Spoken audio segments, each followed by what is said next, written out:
fort, c'est pas parce que tu es grand, mais Dieu a planifié quelque chose pour toi. Il a écrit une histoire pour toi. Il a un scénario pour toi. Il va réaliser le film. Chaque partie de ce film ne dépend pas de toi, mais dépend de la main de Dieu. Et un jour, quelque chose de minime t'arrivera. C'est en ce jour-là que c'est la saison de ta visitation. C'est la saison de la rencontre avec celui qui était dans le secret qui écrivait pour toi. Celui dont tu parlais sans le connaître.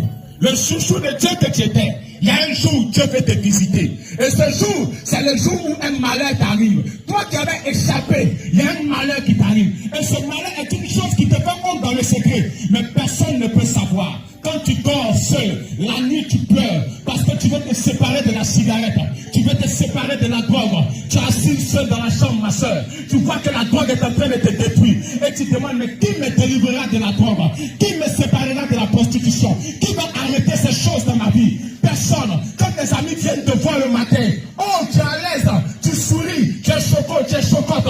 Mais quand tu vas te coucher seul la nuit, tu dis, Jésus, Dieu, viens à mon secours. Je ne veux plus gérer busy, je ne veux plus être brouteur, je ne veux plus braquer, je ne veux plus me droguer, je ne veux plus fumer. Mais tu n'entends personne venir à ton secours. Car le Dieu que tu t'as aimé, ce Dieu-là, tu as l'impression qu'il est absent. Mon frère, ma soeur, Dieu n'est pas absent. Il a écrit un jour, et ce jour, c'est aujourd'hui.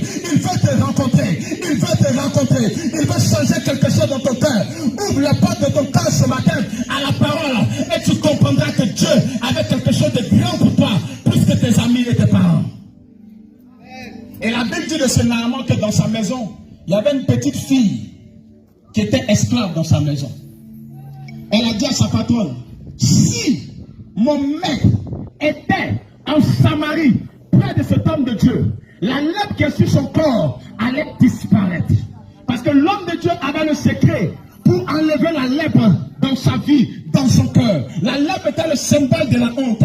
L'homme de Dieu avait le secret pour enlever la honte dans sa vie. L'homme de Dieu avait le secret pour enlever le malheur dans sa vie. L'homme de Dieu avait le secret pour enlever la honte en l'ignominie, son opprobre sur sa vie. Mais cet homme devait aller vers Dieu, car Dieu l'attendait depuis des jours, depuis des générations. Je suis venu te dire dans ce quartier, je ne t'envoie pas en Samarie, mais je t'envoie sur la croix de Golgotha.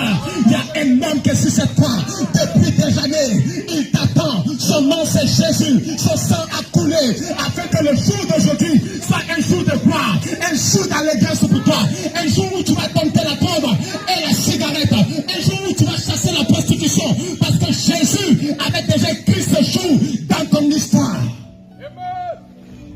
Et alors cet homme s'est levé.